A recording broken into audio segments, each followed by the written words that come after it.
नमस्कार दोस्तों, आप सभी का स्वागत है मेरे YouTube चैनल एग्ज़ाम मिरर में। वीडियो शुरू करने से पहले मेरे चैनल को सब्सक्राइब करें। वीडियो पसंद आए तो लाइक और कमेंट ज़रूर करें और साथ ही इस बेल आइकन को प्रेस करना ना भूलें ताकि आने वाली वीडियो के नोटिफिकेशन आपको मिलते रहें। आज का जो टॉपिक है वो है करंट अफेयर पे, जिसमें मैंने जून से लेके सितंबर तक के जो भी इम्पोर्टेंट करंट अफेयर्स हो सकते थे वो मैंने इसमें शामिल करे हैं और ये है पार्ट 1। इसके बाद नेक्स्ट पार्ट भी आएंगे। तो चलिए शुरू करते हैं। 76वां नाटो शिखर सम्मेलन कहाँ आयोजित हुआ? ये हुआ हेग, नीदरलैंड में। और नाटो का जो स्थापना हुई थी वो हुई थी 1949 में और इसका हेडक्वार्टर है ब्रुसेल्स में, जो कि बेल्जियम में पड़ता है। नेक्स्ट हम बात करेंगे बैलन डी और पुरस्कार 2025 की। तो पुरुष वर्ग में मिला है ओस्मान डेम्बेले को, जो कि पेरिस सेंट जर्मेन क्लब से खेलते हैं। महिला में मिला है एताना बोनमती को, जो कि बार्सिलोना क्लब से खेलती हैं। हाल ही में अंबुबाची मेला कहाँ आयोजित हुआ? ये हुआ असम में। संसद की कार्यवाही के लिए कितनी नई भाषाओं को जोड़ा गया? तो 3 भाषाओं को इसमें जोड़ा गया, कश्मीरी, कोंकणी और संथाली।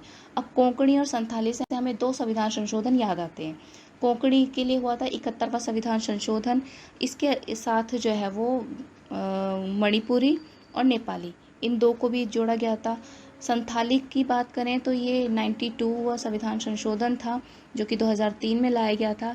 इसमें जो है बोडो, डोगरी, मैथिली, संथाली, इनको जोड़ा गया था। नेक्स्ट है राष्ट्रीय ई गवर्नेंस पुरस्कार 2025। इसमें 10 स्वर्ण, 6 रजत और 3 जूरी अवार्ड दिए गए हैं। अगर हम बात करें कि ग्राम पंचायत श्रेणी की, तो इसमें स्वर्ण पदक मिला है रोहिणी ग्राम पंचायत को, जो कि महाराष्ट्र की है। रजत पुरस्कार मिला है पश्चिम माजिलिसपुर की, जो कि त्रिपुरा में पड़ती है। जूरी अवार्ड मिला है पलसाना ग्राम, जो कि गुजरात की है, और सुवाकाटी ग्राम पंचायत, जो कि ओडिशा की है। इसमें स्वर्ण पदक जीतने वालों को 10 लाख रुपए, रजत पदक जीतने वालों को 5 लाख रुपए और जूरी अवार्ड जीतने वालों को कोई नगद राशि नहीं मिलती, लेकिन हाँ, उन्हें ट्रॉफी और सम्मान पत्र जरूर दिया जाता है। नेक्स्ट है पीवी नरसिम्हा राव पुरस्कार। ये मिला मनमोहन सिंह जी को। नेक्स्ट हम बात करेंगे रैमन मैग्सेसे पुरस्कार की। ये इम्पोर्टेंट है क्योंकि ऐसा पहली बार हुआ है किसी भारतीय संस्था, जो कि एजुकेटेड गर्ल्स है, उसको ये मिला हुआ है।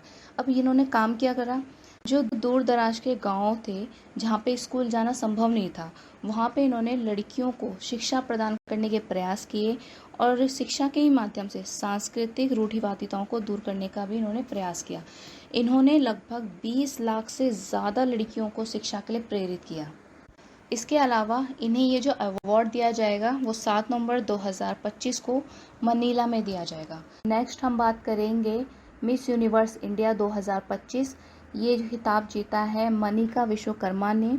इसके अलावा थाईलैंड में जो मिस यूनिवर्स की प्रतियोगिता होने वाली है, उसमें ये भारत का प्रतिनिधित्व भी करेंगे। अब मिस यूनिवर्स की बात आई है तो ये याद रखेंगे कि 2024 का जो मिस यूनिवर्स का खिताब है वो विक्टोरिया केजर थेलविग ने जीता था, जो कि डेनमार्क की है। अगला है भारत और ग्रीस का पहला द्विपक्षीय नौसैनिक अभ्यास कहाँ आयोजित किया गया?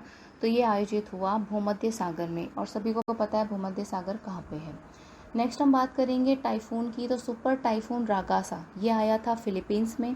सौरभ गांगुली को किस पद के लिए नियुक्त किया गया है? तो ये नियुक्त किया गया है क्रिकेट एसोसिएशन ऑफ बंगाल के लिए।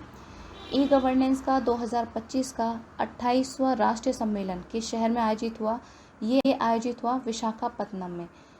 ईरान इजराइल युद्ध के बीच ईरान से अपने नागरिकों को निकालने के लिए भारत ने कौन सा ऑपरेशन लॉन्च किया था?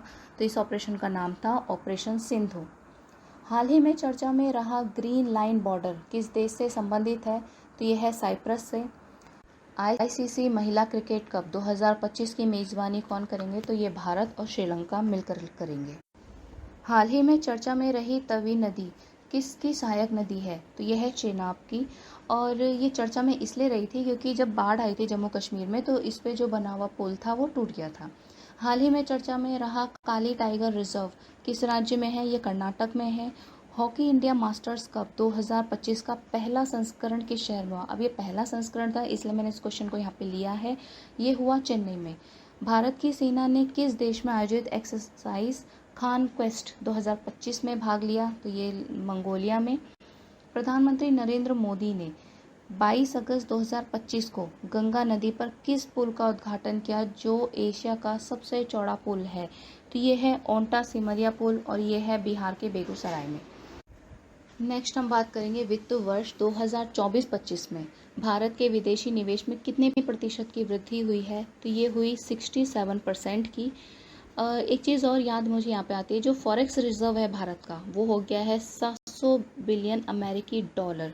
ठीक है, और भारत इस विदेशी मुद्रा भंडार के साथ दुनिया के चौथे देशों में शामिल हो चुका है और इससे आगे जो है वो चाइना, जापान और शायद स्विट्ज़रलैंड है। ठीक है, नेक्स्ट हम बात करेंगे हाल ही में नीति आयोग ने कौन सी रिपोर्ट जारी करी? तो होम स्टे पर पुनर्विचार। जैसा कि इसका नाम है होम स्टे, तो होम स्टे को बढ़ावा देने के लिए ऐसी नीतियां बनाएंगे या फिर ऐसा ढांचा तैयार करेंगे जिससे जो है स्थानीय उद्यमिता, रोजगार, इन सबको जो है वो बढ़ावा मिल सके। ठीक है, नेक्स्ट हम बात करेंगे EPFO ने मृत्यु राहत कोष को राशि को कितना मतलब 8.8 लाख रुपए से बढ़ाकर कितना कर दिया है? तो ये कर दिया 15 लाख रुपए। हाल ही में जारी विश्व प्रतिस्पर्धात्मकता सूचकांक 2025 में भारत को कौन सा स्थान दिया गया है? तो यह है 41वां, पिछले साल 39वें स्थान पे था। 23 अगस्त 2025 को मनाए गए दूसरे राष्ट्रीय अंतरिक्ष दिवस की थीम क्या थी? आर्यभट्ट से गगनयान, प्राचीन ज्ञान से अनंत संभावनाएं, ये थीम थी। नेक्स्ट हम बात करेंगे विश्व स्वास्थ्य संगठन ने हेपेटाइटिस डी को क्या घोषित किया? तो इसे जो है वो कैंसरकारी घोषित किया। एक चीज़ ध्यान रखेंगे, हेपेटाइटिस डी जो है वो उसी को होता है जिसे हेपेटाइटिस बी ऑलरेडी होता है। ये जो है वायरल संक्रमण है जो कि लीवर को इफेक्ट करता है। ठीक है, नेक्स्ट हम बात करेंगे खाद्य एवं शांति के लिए पहला MS स्वामीनाथन पुरस्कार किसे मिला है? तो ये मिला है एंडेमोला एंडेले, जो कि नाइजीरिया के हैं। इन्होंने जो है वो भुखमरी से लड़ने के लिए जो है काफ़ी प्रयास किए, इसलिए इन्हें ये पुरस्कार भारत सरकार द्वारा दिया गया है। भारत में सबसे अधिक अंगदान करने के लिए किस राज्य को सम्मानित किया गया? तो ये किया गया तेलंगाना को। नेक्स्ट हम बात करेंगे विश्व स्तर पर मछली उत्पादन में भारत का कौन सा स्थान है? तो भारत का स्थान है दूसरा। और एक चीज़ और याद रखेंगे कि 2024-25 में 195 लाख टन का उत्पादन भारत ने करा है। नेक्स्ट है क्रेसेनिनकोवा ज्वालामुखी किस देश में स्थित है जो 600 साल बाद फटा है? तो ये है रूस में। भारतीय रेल ने एशिया की सबसे लंबी मालगाड़ी का नाम क्या रखा है? रुद्रस। अब ये जो है ना सबसे लंबी रेलगाड़ी कैसे हुई? इसमें जो है 6 अलग अलग रेलगाड़ियों को जो है जोड़ दिया गया है, तो इसकी टोटल लंबाई कितनी हो गई? 4.5 मतलब 4.5 किलोमीटर के लगभग। और इसमें 354 जो है वो डिब्बे जोड़े गए हैं और 7 इंजन से ये चलेगी, इसलिए ये सबसे लंबी रेलगाड़ी है। नेक्स्ट है हाल ही में किस देश ने दुनिया की सबसे शक्तिशाली गैर परमाणु हवाई बम गजैप का अनावरण किया? तो ये क्या टर्की ने।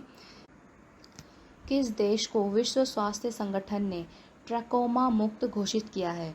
तो ये किया है सेनेगल को। ट्रैकोमा जो है वो क्लेमाइडिया ट्रैकोमैटिस नामक जीवाणु से होती है। ये आंखों से संबंधित होती है। इससे जो है आंखों में दर्द भी होता है और अगर बहुत ज़्यादा ये नुकसान पहुंचा दे तो आंखों की रोशनी भी जा सकती है, यहाँ तक कि इंसान जो है वो अंधा भी हो सकता है। नेक्स्ट है अंतर्राष्ट्रीय एजेंसी नासा ने 2030 तक चंद्रमा पर एक परमाणु रिएक्टर स्थापित करने का लक्ष्य तय करा है। एक चीज़ और ध्यान रखेंगे, ये जो है ना उसके आर्टेमिस जो कार्यक्रम है उसका हिस्सा है। नेक्स्ट हम बात करेंगे न्यूमीबियो सुरक्षा सूचकांक 2025 की। इसमें सबसे प्रदूषित शहर जो है वो मंगलौर को बताया गया है। और इसके अलावा एक चीज़ और है कि बर्नीहाट, अगर आपको याद आ रहा हो तो उसे सबसे ज़्यादा प्रदूषित शहर तो वो घोषित किया था विश्व वायु गुणवत्ता सूचकांक 2024 में। 25 वाला बस आने ही वाला है। नेक्स्ट हम बात करेंगे अंतर्राष्ट्रीय सीमा पर ड्रोन रोधी प्रणाली तैनात करने वाला भारत का पहला राज्य कौन बन गया है? तो ये है पंजाब। लास्ट है दुनिया का सबसे दुर्बल रक्त समूह CRIB किस देश में खोजा गया? तो ये खोजा गया इंडिया में। और कोलार की रहने वाली महिला थी 38 वर्षीय, उनके ब्लड में ये खोजा गया और बेंगलुरु और ब्रिटेन के वैज्ञानिकों ने मिलकर इसे खोजा है। So thanks for watching. आगे के पार्ट्स आपको जल्दी चाहिए तो कमेंट कीजिए और वीडियो पसंद आई हो तो लाइक ज़रूर कीजिएगा। Thank you.